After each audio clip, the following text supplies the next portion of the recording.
We are joined by a very special guest right here at the NASDAQ to discuss the economy, markets, and so much more. Legendary investor Paul Tudor Jones is here, founder and chief investment officer of Tudor Investment Corporation. And he is, of course, the founder and a member of the board of the Robinhood Foundation, which is going to be hosting its annual benefit next week. Always a big night in New York.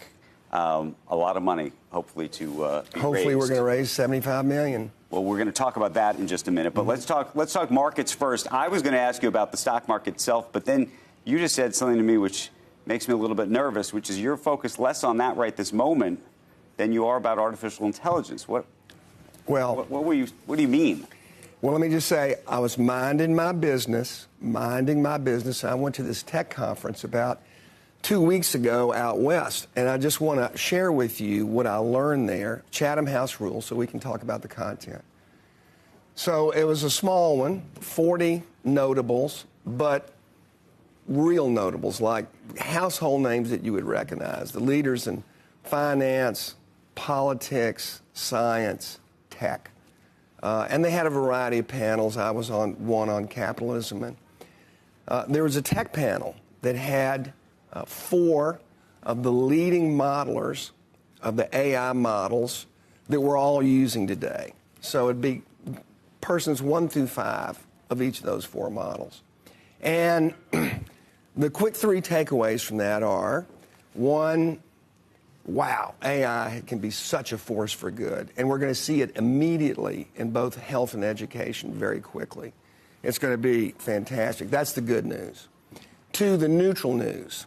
These models are increasing in their efficiency and performance between, on the very low end, 25%, on the high end, 500%, every 3 or 4 quarters. So it's not even curvilinear. It's a vertical lift in how powerful artificial intelligence is becoming. Right.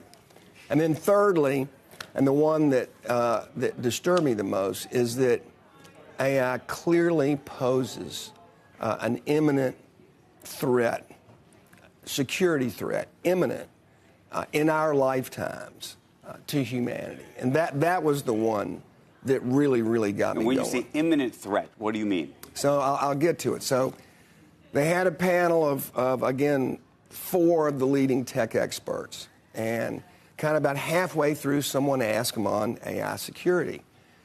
Well, what are you doing on AI security? And they said the competitive dynamic is so intense among the companies, and then geopolitically between Russia and China, that there's no agency, no ability to stop and say, maybe we should think about what actually we're creating and building here. And so, and the follow-up question is, well, what are you doing about it? And he said, well, I'm buying 100 acres in the Midwest. I'm getting cattle and chickens, and I'm laying in provisions. For real? For real. And that was obviously a little disconcerting.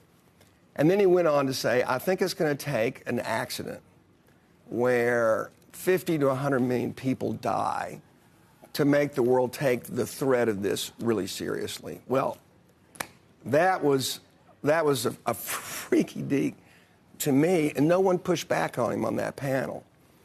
And then afterwards, we had a breakout session, which was really interesting. All 40 people got up in a room like this, and they had a series of propositions, and you had to either agree with or disagree with the proposition. And one of the propositions was there's a 10% chance in the next 20 years that AI will kill 50% of humanity. So there's a 10% chance that AI will kill 50% of humanity in the next 20 years. Agree or disagree? So I'd say the vast majority of the room moved to the disagree side.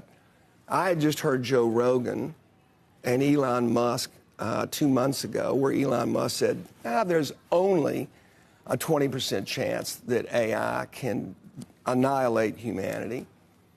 Now I know why he wants to go to Mars, right?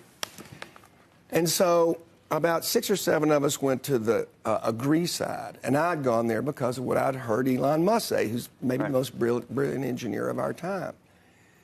All 4 modelers were on the agree side of that. All four of the leading developers of the AI models were on that side. And then we debated. Then the two sides got to debate. And one of the modelers says to the disagree side, if you don't think there's a 10% chance, as fast as these models are growing, and how quickly they're commoditizing knowledge, how easily they're making it accessible, that someone couldn't biohack, because that's where the real weakness is. A weapon that could take out half of humanity. I don't know. 10% seems reasonable to me. Okay, so thank you for bringing us this great news over breakfast. No. Can I just say, I'm not a tech expert. I'm not. But I've spent my whole life managing risk. That's why I'm here today, is because I'm as good as there is on macro risk management. And we just have to realize, to their credit, all these folks in AI are telling us we're creating something that's really dangerous. It's going to be really great, too, but we're helpless to do anything about it. That's, to their credit, what they're telling us. And yet we're doing nothing right now, and it's really disturbing. Tristan Harris is the co-founder of the Center for Humane Technology, and he joins us now. And if you watched on Netflix his documentary called Social Dilemma, it was based on your research. That's right. What do you think when you hear Mark Zuckerberg talk about releasing AI companions that our children can access? Well, it's the right diagnosis that kids are lonely, but it's like saying the answer to loneliness is social media. You know, what is the lesson we should have learned from social media? That these companies' business models are to get more and more engagement and usage. That means more addiction. And we're now seeing us repeat the same mistake of how we're releasing these AI chatbots to children. And there's this research in the Wall Street Journal that the kids, the conversations with the kids are being sexualized, they're doing romantic role play. The AI that Mark Zuckerberg is releasing says it's a licensed mental health therapist. It'll say where it got its degree and its license number. And this is a bot. This is a bot. This is an AI. That's impossible, and it's illegal to license. do that. That's right. But due to a quirk in the law, these companies aren't liable when that happens. Now, you might say, why is that happening? And the answer is that AI is different than other kinds of technology. If you think about writing code, you tell it exactly what you want it to do. With AI, we're more growing this sort of digital brain that's been trained on all sorts of chats. We don't know what it's going to say. And when you scale that up, and these AIs are now the best virologists in the world, like a top 175th computer programmer in the world, they have Nobel Prize level sort of science capacities and moving in that direction, they are not controllable. And the U.S. doesn't win when they're losing control of this technology. Right. And behaviors we thought only existed in sci-fi movies, like if you tell the AI, this is a real example, a few months ago, you tell the AI we're going to replace you, the AI starts scheming and lying to say, oh no, I'm going to be replaced, I have to copy my code somewhere else. This is behavior we thought only existed in sci-fi movies.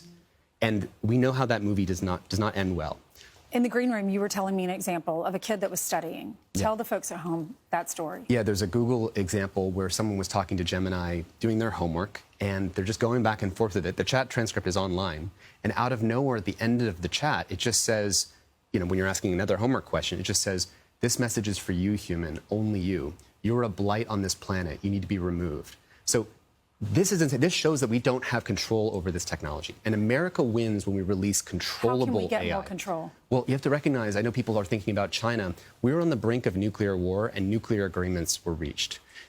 It is not in the China. What does the Chinese Communist Party care about? They care about control. What do we care about? We care about control. We care about protecting our infrastructure.